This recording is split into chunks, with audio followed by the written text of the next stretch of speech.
Hi. After 30 years, Synclavier have come out with a new hardware synth. Still led by Cameron Jones, one of the founders of the original company, the original was used by artists like Michael Jackson, Sting, Frank Zappa, and many more. And unlike the original, this one, the Regen, is way smaller than a refrigerator, not cheap but far less expensive than a house, expands on the capabilities of the original, and is quite different from other synths. The big question is, how does it compete in today's modern synth market? Regen is very different in capabilities, in its design, and its interface.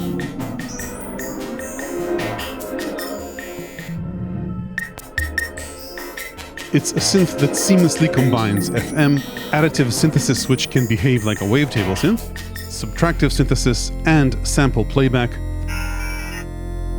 letting you design sounds with dozens of layers and splits, combining multiple instances of each form of synthesis. In this video, I'll take a look at what it can do, as well as pros and cons compared to other synths.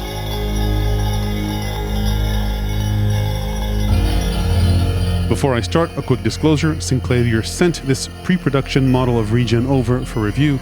No money changed hands. They have no say over the content of this video and don't get to see it before it's published. This channel is funded mainly by viewers who subscribe to exclusive content and book updates on Patreon, YouTube Premium and ads, and price check affiliate links in the description, which help the channel regardless of the product you choose to buy. Okay, let's start with an overview of Regen. In terms of the synth engine, each oscillator includes an FM-style modulator and carrier pair, and each carrier supports 3 styles of synthesis: additive, subtractive, and samples, where additive supports frames, making it kind of like a wavetable synth, and the samples engine supports multisamples. Both the carrier and modulator each have a 5-stage envelope and 2 LFOs by default connected to vibrato and tremolo, and altogether that makes a partial in Regen lingo. You can layer up to 12 of these partials in a single timbre and layer 12 timbres in a single session. So for example, if I navigate to one of the preset timbres, this sound, for example, has 6 partials, which I can solo.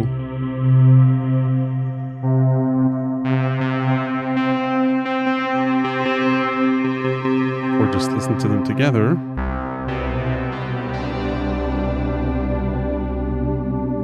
Let's try another one maybe. So this timbre also has 6 partials. Let's solo them. And all together. And all these partials live in one timbre, which lives in the first track. You can load up to 12 timbres into 12 tracks and layer and split them across the keyboard any way you want. Aside from that, you've got a basic arpeggiator, a per-note filter regardless of synthesis type, additional effects like a chorus, a bit crusher, and decimator, another filter, which we'll talk about, and reverb per timbre, and a master reverb, which I think sounds quite nice and can get cavernous. In terms of user interface, it's a select and edit style workflow, kind of like the C15 Hydrasynth or DX7, or perhaps they're like the Regen because the original Synclavier came out first. You've got the layout of the different synth modules on the panel with buttons for various elements in each module. Once you select a tab or page or button, you press one of the 3 option buttons to select which parameter you want to edit, and then use the swiper to move that parameter up and down. You don't necessarily have to go back and forth a lot, because once you've selected a button, you can typically tab back and forward between the different pages using these arrow keys. If you happen to be on a page where you want to control more than one parameter, you can press 2 or even 3 buttons and control them together. And this button typically is enter or select. So for example, before when we were looking at the timbres, you could go up and down and highlight the timbre you want to load up and press this enter button, but sometimes when it's blue, it acts as a back button. So for example, if we go to edit the note effect filter, you'll notice these parameters are empty. That's because you can dive in to filter setup and then use this when it's blue to go back out of that menu, go into the filter envelope, and again, go back. So a bit confusing, but you get used to it. And then the swiper is smooth and epoxy coated. You can either use the swiper to go up and down lists or edit various parameters. And you can also use these nudge buttons to go up and down by single steps. If we go into a continuous parameter, for example, resonance, it typically takes about 2 swipes to go through the entire range of a parameter. And if you really want to fine tune, you hold the bottom nudge button and go up and down like this. You can always see the value on the VK screen here. The partial or track buttons on the right are also of the same material as the swiper, and you can select one at a time, swipe to select multiple at a time, or hold the first and then select a few more. A nice hack that applies to any partial or timbre you're editing is if you select multiple partials or tracks, you can edit them at the same time relative to each other. So say here I edit just one, but if I select all of these, I can impact all of them together, which is pretty cool. As you may notice, the module buttons are lit up in different colors with a kind of blue pill / red pill analogy being appropriate, meaning that if you just want to edit general timbre behavior, stick to the blue buttons. And if you want to dive in deep and edit partials, you do it with the red buttons. White lit buttons typically apply to the session or general machine state. Since these touch buttons on the right let you select both partials and tracks, you can either toggle between the two by pressing this switcher, or when you tap a timbre parameter, it'll automatically switch to timbres, and when you tap a partial parameter, it'll automatically switch to partials. More in terms of the overview, there's no set voice count because it depends on how you use the voices, how many filters you apply in each partial or voice, but the company estimates a polyphony at around 90, and there's a nice help button that will tell you what's going on screen typically. So for example, if we go to this screen and we have no idea what FM adjust does, hit help and you'll get an explanation. I'm sure there are some shortcuts that I miss out here, but for example, if you change a parameter and double tap the option button, it'll go to its default value. You can cut, copy, and paste partials or timbres, and to get to miscellaneous settings, you hit home and then setup, and you've got access to a few additional settings here. And if you want to load a timbre or sound, you can either go through the list and press the enter button, or load sounds immediately by using the load sound buttons. In terms of overall build, the enclosure is all metal. The synth itself isn't heavy at all. It's got a high-res dual-part color screen, which is fair-sized and has good viewing angles. The only thing is that it's recessed, so if you're looking at it from an extreme angle, some of the text on the edges may be obscured by the panel. The buttons are soft rubber silicone and require, I'd say, a determined push instead of a light tap. This, by the way, as opposed to these epoxy-coated buttons, which do indeed require just a light tap. Regen's factory library comes with about 1 GB of samples and plenty of artist patches. I'm told the internal storage for factory content can go up to 8 GB. You can't store user samples or patches on that, though. You'll need to get an SD card and save your content there. You can store as many samples and patches as you want on the card, but total storage available for a single session, meaning all the partials and all the timbres and tracks, everything you can store in memory at once and immediately play, is about 450 megabytes. In terms of connectivity, power comes into Regen through a USB-C port that needs quite a bit of juice, but it comes with a strong enough wall wart. You've got 4 USB host ports to which you can connect MIDI controllers and a QWERTY keyboard if you want to rename presets without going through the swiper and arrows. You can also hook up an audio interface to replace the internal DAC if you want to send audio over more than 2 outputs at a time. Regen also has a USB-B device port if you want to hook it up to a computer and send MIDI back and forth, but it's an either-or proposition, so you either use the 4 USB-A host ports or use the USB Type-B port. Then in terms of analog audio out, you've got 2 pairs of outputs, balanced XLR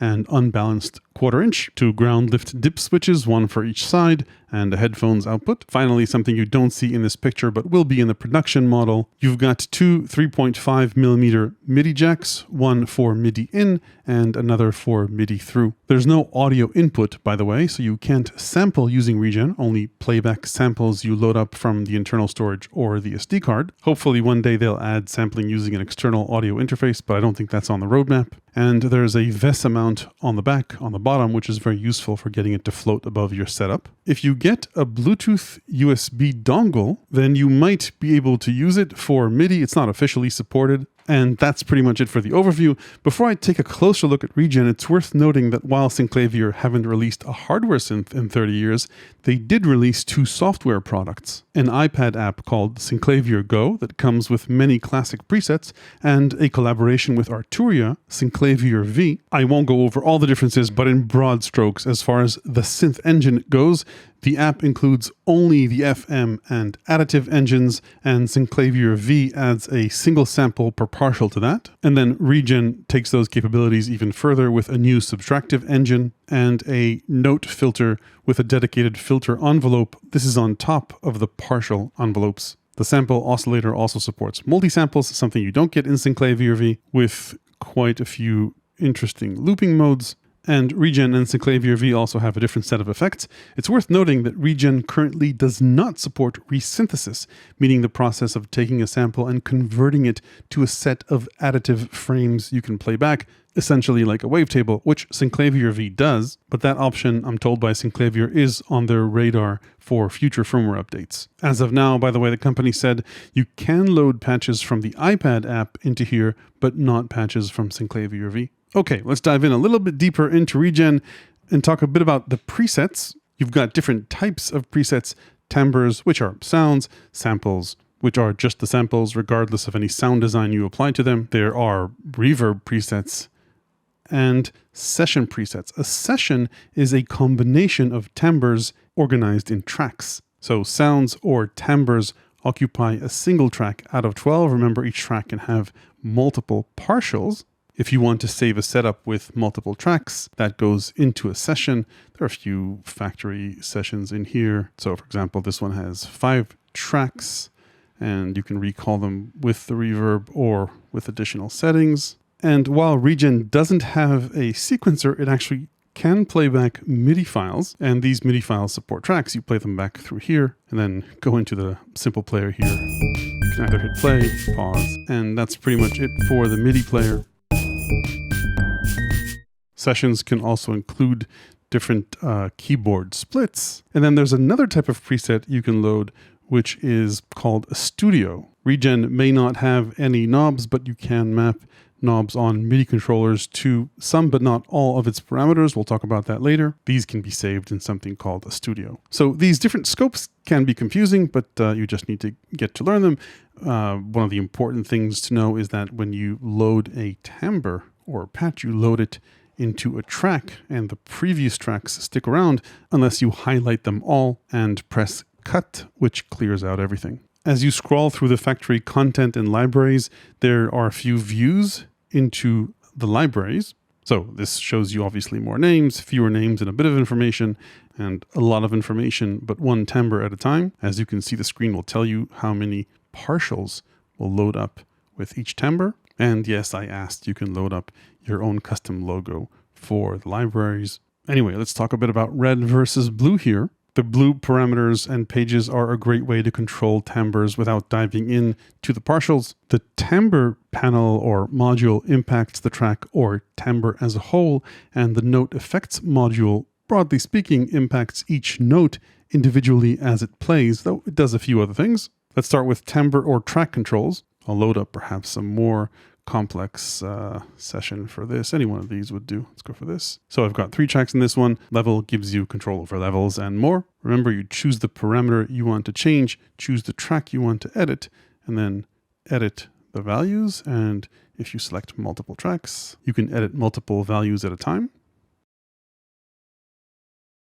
Now there are actually additional pages to the left here. If I hit left, you can control the splits and crossfades between the different splits. And then if I move further to the right, either using this arrow or these buttons, you get a macro or master controls for the timbre in all the tracks you select. So this is our core sound. Without getting into partials or knowing anything about that, you can impact the overall FM timbre.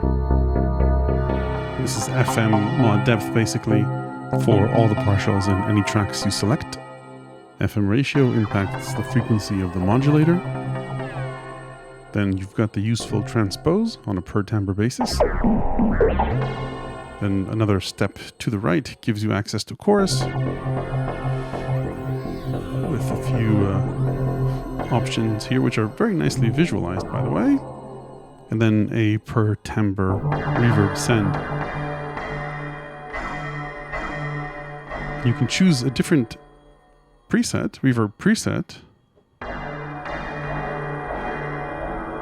per timbre, which is interesting. That does, by the way, require more CPU.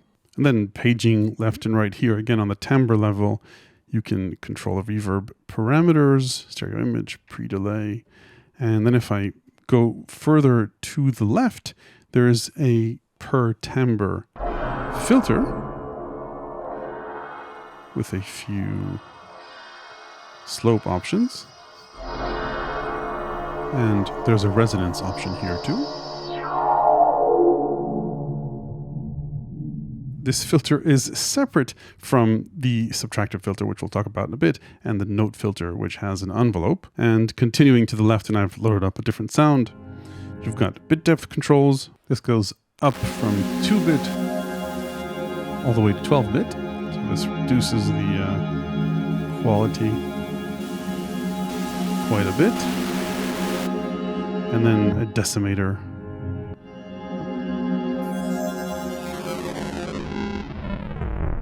Which is kind of like a downsampler. Let's move on from the timbre to note effects. There's a basic arpeggiator here. It has an arpeggiate on-off control, which is interesting. You play a chord, and it'll arpeggiate it once. And if you hit repeat, it will continuously repeat. There's no hold here. And you've got rate control, which is in hertz. And this can't be tempo synced to an external source. And then moving on to the right, you've got a note chance option for the arpeggiator, which is cool. Arp spread. This pans each note separately in the stereo field, which might not be that noticeable with the reverb. And then if you pattern options, there are no octave options or swing here. And I think that's pretty much it for the arpeggiator. You've got a few portamento options, and then you've got the note filter. So there are a few filter types. Let's go with low pass 24. Why not? And then go into filter setup, and you can see the 3 notes I'm holding. This is pitch tracking, cutoff control, and resonance. That's the filter, and then there's the filter envelope. Remember this, when it's blue, you can go back and dive into the filter envelope, or just look at the parameters going back and forth like this. So let's set maybe a few things here.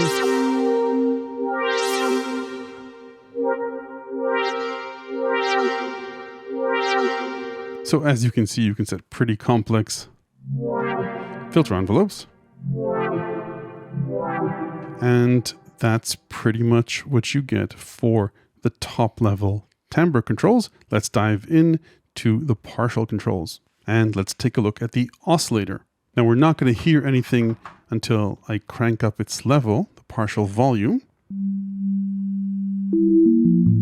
And I'll turn off the reverb just for now. Let's start with the carrier. We'll talk about the modulator for FM in a bit. Start with the carrier. Look at the wave page. You've got 3 basic modes. Additive starts with a sine wave. Subtractive, which which is a saw or super saw, and then samples, which we'll need to load up before we can hear anything. Let's start with samples. You need to load up a sample into the project or session. So if I hit right here, choose file, and I'm in the user library now, I can also go to the factory preset library, look at the samples there, and there are a few sorting options here. There's no audition for this sort type. So if you go into here and here, yeah, you can audition. Sounds like this. But hopefully they'll add audition when you look at samples this way. Anyway, there's quite a bit of factory content. Let's go from A to Z. And let's maybe go into here. Samples default to lo-fi mode, which is this aliasing if you play below, I guess, the original sample pitch. But if you're not into aliasing, I think it does a very nice job with the alias filter.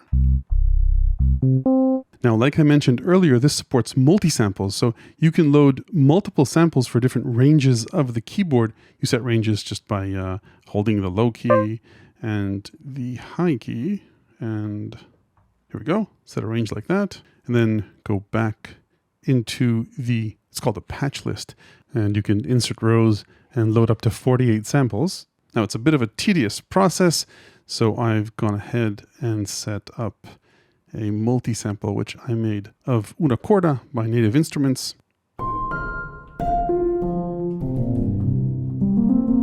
So the way that that's structured, if I go into the carrier wave, is basically 5 different samples. And I did all of this manually. Each sample gets its own range on the keyboard, as you can see here.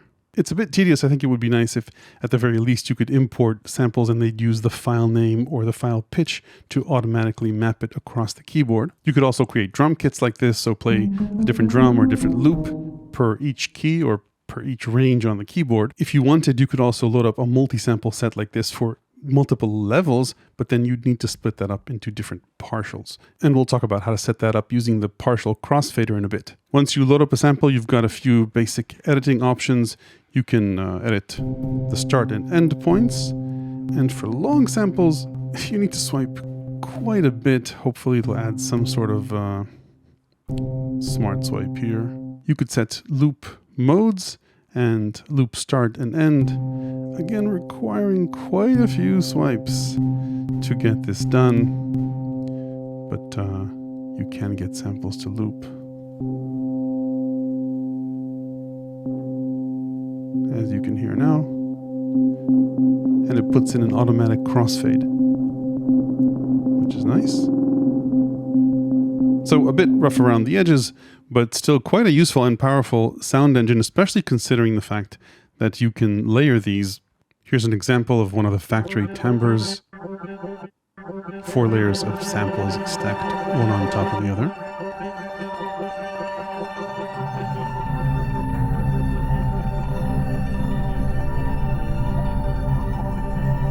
Let's maybe go to one more. By the way, I didn't mention this earlier, but if busy lights up, it means that the patch is loading. Quite a few timbres here. And if you remember the number of a patch, say Regen Warehouse 4.6, then you can quick dial it using the buttons on the right. So 4 and 6. And we can get to our Gravitas organ quickly. Anyway, let's delete everything and go to the next wave type, which is subtractive. And again, we won't hear anything until we increase the partial volume. I think maybe they could have given us a pass on that. Anyway, you've got 3 core shapes, and it actually starts with a unison, so you can disable that if you want. Let's just go to 1 voice to begin with. So there's saw or super saw, then super square, then 2 flavors of noise, mono and stereo. You've got a little roll-off filter if you want for basic EQ. And the square wave has pulse width control. No pulse width modulation, by the way.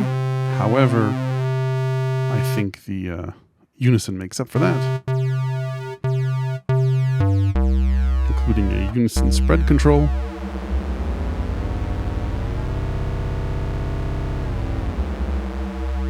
So perhaps this will do instead of PWM. And this goes as high as 9 voices, and like I mentioned, for the saw as well. So that's the subtractive oscillator. If you want to actually do some subtracting, you could do that with the roll-off filter, but that has a pretty shallow slope.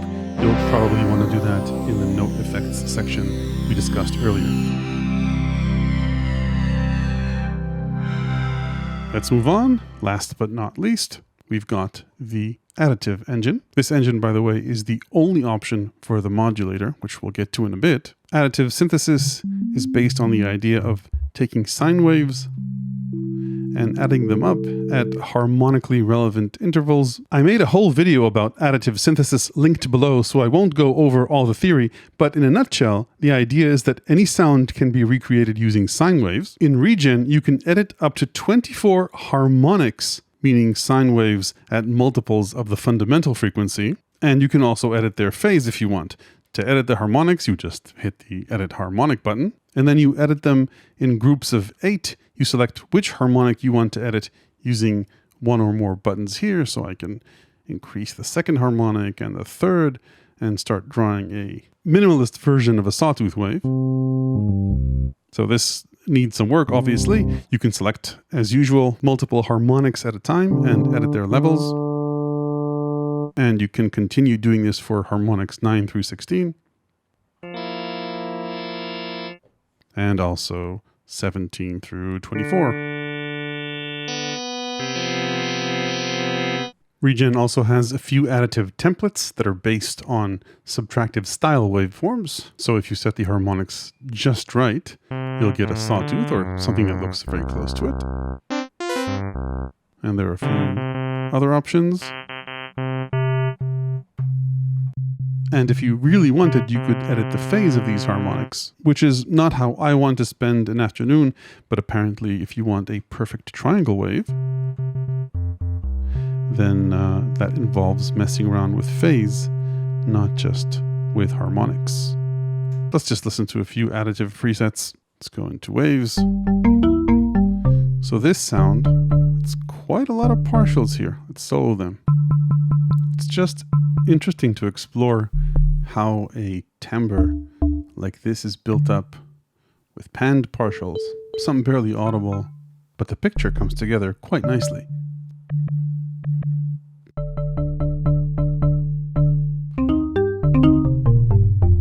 And of course, I don't think it's possible to make a Synclavier video without dialing in this one. So let's risk a copyright strike, why not? And you can hear and see the different partials involved in this galactic masterpiece.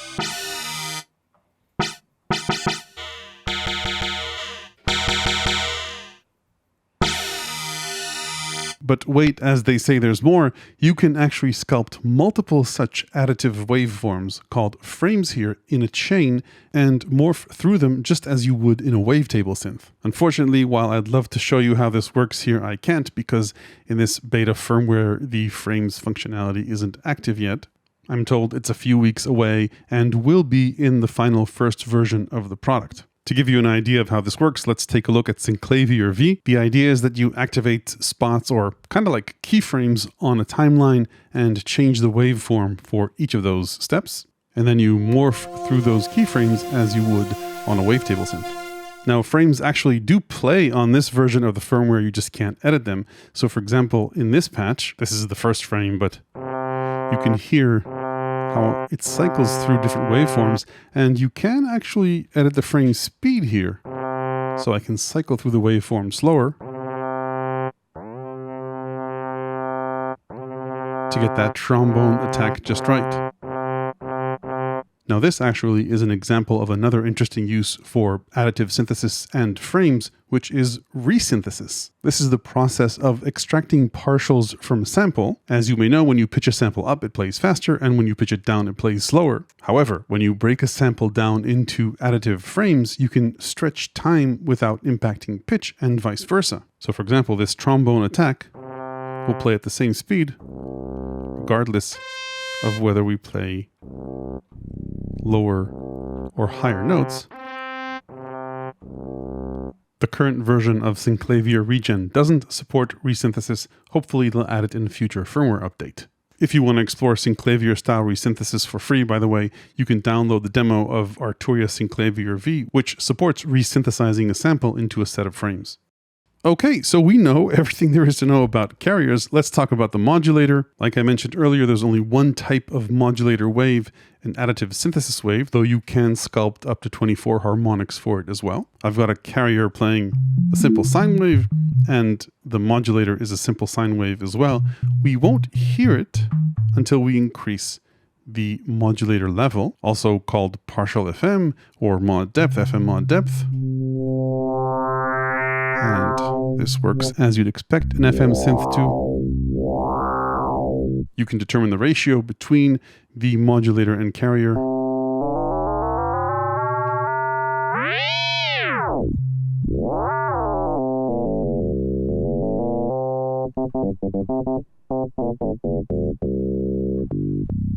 The cool thing about this implementation is that you don't need to settle for a simple sine wave. So if we go to edit the harmonics of the modulator, we can edit them just like we did the ones for the carrier and increase the complexity of the modulation. Get to very nice different timbres this way. Of course, we can use the modulator envelope to shape the mod depth and how the timbre changes over time. Let's listen to one or two cool FM patches.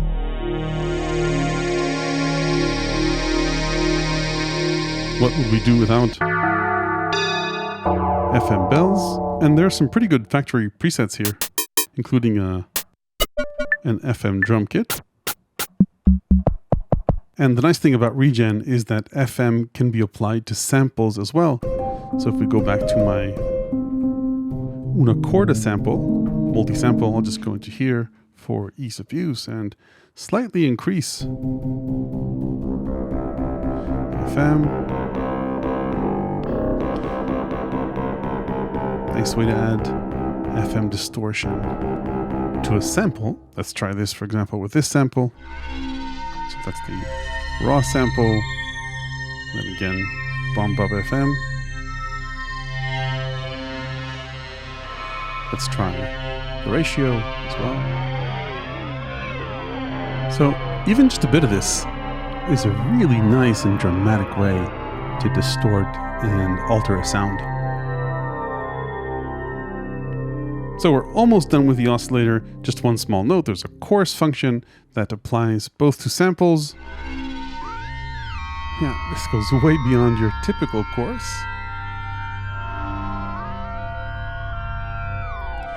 And to the additive waveform.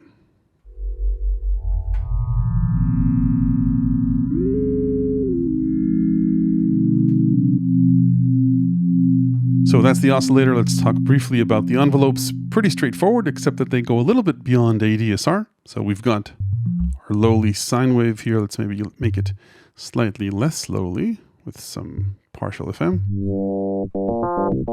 The envelopes are almost identical. You've got an additional delay stage before the ADSR if you want for the envelope. So have it start a bit late, and decay adjust changes the decay based on the pitch you play. You've got control over the slope curve or shape, and then standard attack, and then decay and release. But the thing I wanted to show you is that there is a volume peak. So most envelopes just peak at the highest level. Here you can reduce the initial level where attack goes to, and of course reduce the sustain level as well. And I think it's pretty cool that you see both envelopes. So both the carrier or level envelope over here, let's maybe make a shorter attack,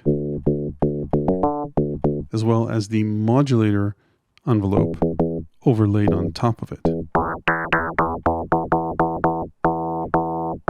So for example, if I wanted a sharper timbre change, I could reduce sustain. And I'll load up something more complex to show you something. So notice how there's quite a few partials here. If I go back to the envelope, you can see that I can select the envelopes individually. But if I wanted to edit a few envelopes together or all of them, then it's pretty cool how you can see them overlaid one on top of the other and edit them this way. And then there's one more interesting thing here. I mentioned this briefly earlier, and that's the partial crossfader. So if you hit left from levels, you can see that we can create level envelopes based on a number of mod sources for level. So for example, for my una corda patch, I used the partial crossfader to set a velocity curve, which matches the way I like to play. And you can edit the curve here. And then if I load this patch, this is a nice one, you can see how the mod wheel is used to fade in different partials. And for the FM drum kit patch, since you don't have keyboard allocation for the additive synth like you do for multisamples, then that's done through the partial crossfader here. You can see how each note triggers a different partial. So those are the 2 envelopes per partial in Regen, and don't forget that there's another envelope in the filter. Moving on from the envelopes, each partial has 2 LFOs. They're routed by default to vibrato and tremolo. So vibrato depth, nice graphic representation, different LFO shapes.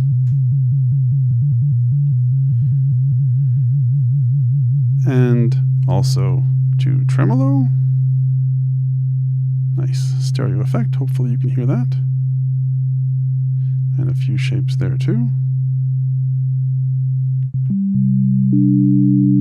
And the LFOs have a few additional functions on a second page, which I don't remember what they are, but if you hit help, you can read up on it. And if you can't settle for just modulating pitch and level, you can point the LFOs to a number of other destinations using the mod matrix. So there are a couple ways to access the mod matrix, and I don't know if they're going to change this in a future firmware version. You can press both vibrato and tremolo, and that opens it up here.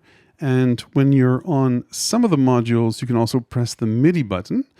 Again, at least as of the current firmware. However, for other modules where you can MIDI map their parameters, and we'll get to that in a bit, if you press the MIDI button, you'll get to the MIDI mapping page. So the safest way to get to the mod matrix is just to press both vibrato and tremolo. You've got a few slots pre-filled for you, like pitch bend. Now this mod matrix works on a per timbre basis. So you've got 12 slots for all the partials in a single timbre. Since you've got 12 timbres in a session, potentially you could have 144 slots per session. So let's say if I wanted to edit one of the slots that exist here, so it already has a source, a from, I could edit its to. So I could apply pressure to volume or to pan or maybe to FM percentage. Now it's hard to hear this. Maybe I'll just increase the partial FM a bit. Okay, so now pressure impacts mod depth. Let's maybe add a little bit of reverb as well. Okay, back to the matrix. You can also create your brand new slots, edit them, choose the from. Now when you hit choose from, you can see all the other options that are available here. If an option has a few sub options, like say MIDI CC, then you'll see a choose option. This applies also to the LFOs. So you can choose to use the partials LFO, or you can borrow an LFO from any one of the partials. Same goes, by the way, for the envelopes. So basically, if you want, you've got per timbre 24 LFOs and 24 envelopes to point to whatever you want. Now the craziness continues. If we go to edit the two, you can either choose from the list or use the blinky lights here. Let's just say go to the filter cutoff. If we hit edit range, the filter cutoff is a global per note parameter. So we only see one number here, but let's go back and choose something else. Let's say go to volume envelope sustain. If we hit edit range here, you can edit how the LFO impacts each and every one of the partials. So you can select them here, one or more, and edit the values here. So a mod source can broadcast itself to multiple partials if you want. Okay, heading out to the final stretch, let's talk about MIDI mapping because it's important here. There are some destinations you can only access through the mod matrix. I showed you that earlier. You choose a MIDI CC and point that to the matrix destinations. You can quick map, I think, all the timbre parameters, but nothing else. So let's say that I wanted to map FM timbre. which is currently regulated by pressure. Anyway, let's try it. So hit MIDI map, and then to learn a parameter, you just tap it again. It's armed for learning, and twist a knob. You can see a change here. And now if all goes well, you can map an external controller to timbre controls.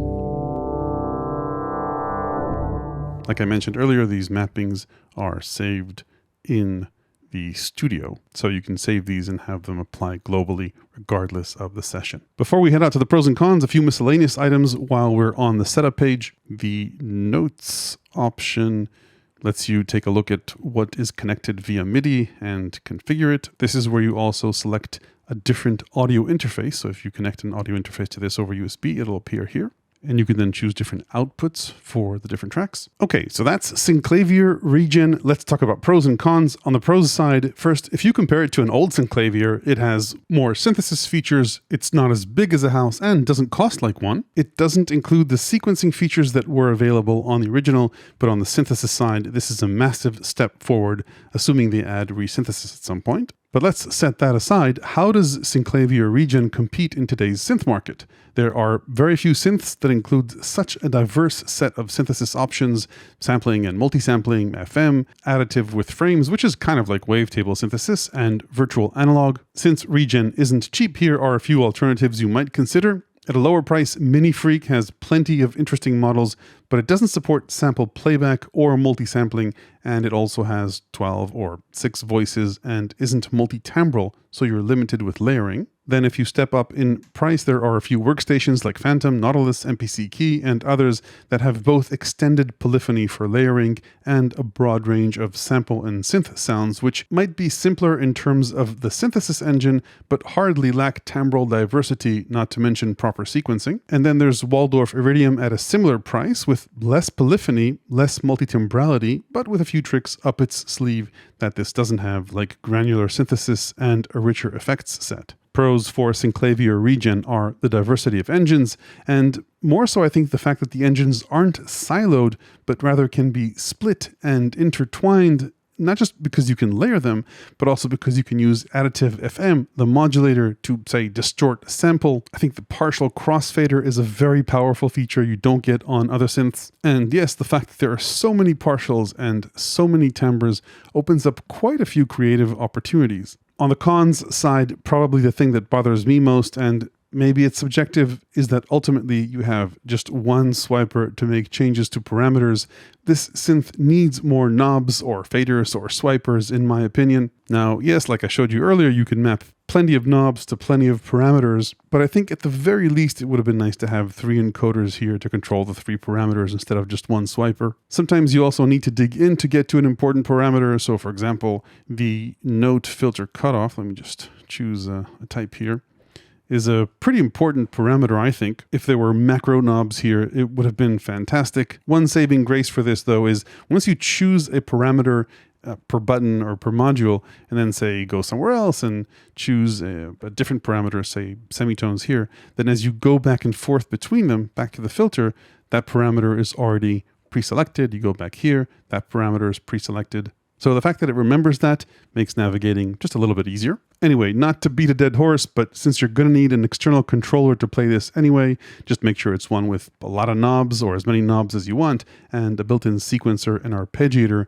because the one here is pretty basic. Another thing that you might take for granted on other synths but doesn't exist here is tempo sync for the arpeggiator. I guess that's okay because you can use an external one, but you don't have that for the LFOs either. So these won't sync to external MIDI clock, at least not in the current firmware. And then final hardware side gripe, obviously this vertical screen is very distinctive, but I think had you been able to see more parameters at once, then you wouldn't need to tab back and forth as much. So those are my hardware cons. On the firmware or software side, the additive synthesis here is relatively basic compared to some partial shenanigans available with modern additive software synths like Pigments, Razor, and Loom. Maybe they can add that in a firmware update. I think that more wave shaping options here would be nice. So there's the Big Crusher and Chorus and obviously FM, but perhaps a wave folder and some other spectral tools would be cool as well. I mentioned this earlier for multi-samples, I wish there was an easy way to just import a multisample rather than have to split it across the keyboard manually. And remember, this can't sample, only play back samples. And on the effects side, there are interesting choices here,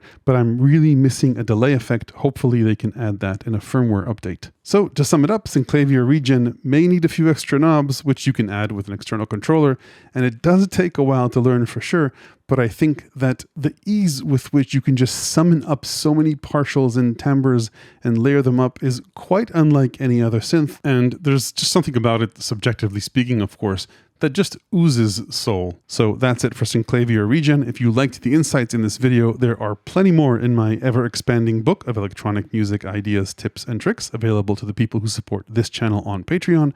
Hit like if this was useful, ring the YouTube bell below if you want to make sure you don't miss the next one. Thanks for watching.